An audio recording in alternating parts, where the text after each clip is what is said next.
Se é verdade que nós estamos diante agora de um grande incêndio e a tarefa primeira é apagar o fogo, e nós precisamos de bombeiros para essa tarefa, num segundo momento, nós teremos que chamar os arquitetos, engenheiros, para reconstruir o sistema. E nós teremos um novo sistema financeiro. Aquele sistema financeiro da alavancagem sem limites, da especulação sem qualquer regra ou transparência, acabou.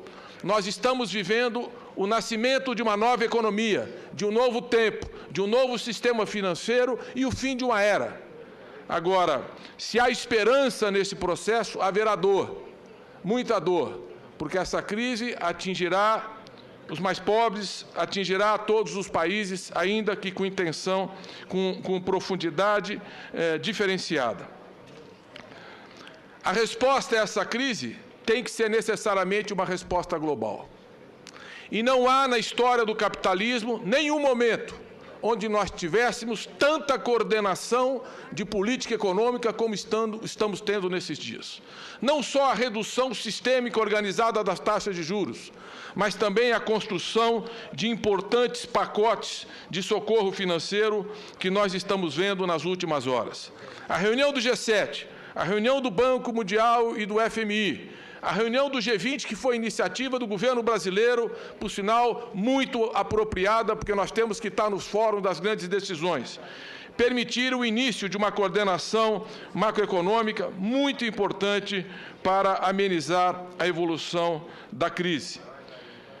Nós precisamos discutir que o socorro financeiro às instituições devem ter como referência o padrão que a Inglaterra lançou ao debate. Eu disse em Portugal a semana passada, é muito difícil num congresso como o Congresso americano imaginar que um parlamentar vote pelo socorro das instituições bancárias e financeiras de 700 bilhões de dólares, no mesmo dia da votação, um senhor de 90 anos dava um tiro no peito porque a casa dele estava sendo tomada pelo banco. O banco que estava sendo socorrido com o dinheiro público do imposto que ele pagou. É muito difícil. O custo dessa decisão é muito alto politicamente, mas é muito maior o custo de não tomar essa decisão. Agora, o modelo que a Inglaterra lança, em que os aportes de recursos significam participação de capital do Estado na empresa, é muito mais adequado porque há a oportunidade de você resgatar esses recursos no futuro quando as economias melhorarem. É o mesmo exemplo da mudança que nós fizemos na lei de falência. Nós temos que salvar as empresas, não os acionistas e os controladores. Nós temos que salvar os empregos, a capacidade de produção, o sistema econômico, e não aqueles que se aventuraram pela irresponsabilidade e pela imprudência. Neste momento, há ainda uma grande aversão ao risco. A cada novo fato, o pânico toma conta e o pânico leva à irracionalidade. Se perdem os fundamentos, a economia não tem preço e não tem capacidade de resposta. Nós tivemos um travamento completo da liquidez, a clássica armadilha da liquidez.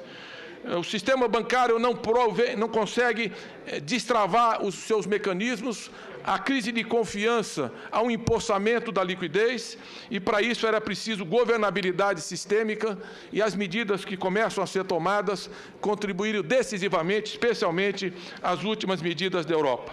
16 dos 27 países da Europa se reuniram, estabeleceram um pacote de 1 trilhão e 800 bilhões de euros. Nós estamos falando de 2,5 trilhões de dólares. Um socorro financeiro de grandes proporções, e é importante que se destaque, com mecanismos de garantia ao interbancário. Só na Alemanha são 580 bilhões de euros que foram destinados a assegurar o interbancário. Quer dizer, os bancos podem emprestar a outros bancos que o governo assegura as operações em até 580 bilhões de euros. A mesma coisa, os pequenos países como Portugal, eu vi que havia uma grave crise de liquidez, receberam garantias no item bancário de até 30 bilhões de euros. Nós precisamos entender que no ano passado, 75% do crescimento da economia mundial se deu nos países emergentes, especialmente nos BRICS, China, Índia, Rússia e Brasil. São esses países que têm grandes mercados de consumo de massa que sustentam prioritariamente o crescimento do ano passado, e este ano mais de 80% do crescimento seguramente virá dessas economias.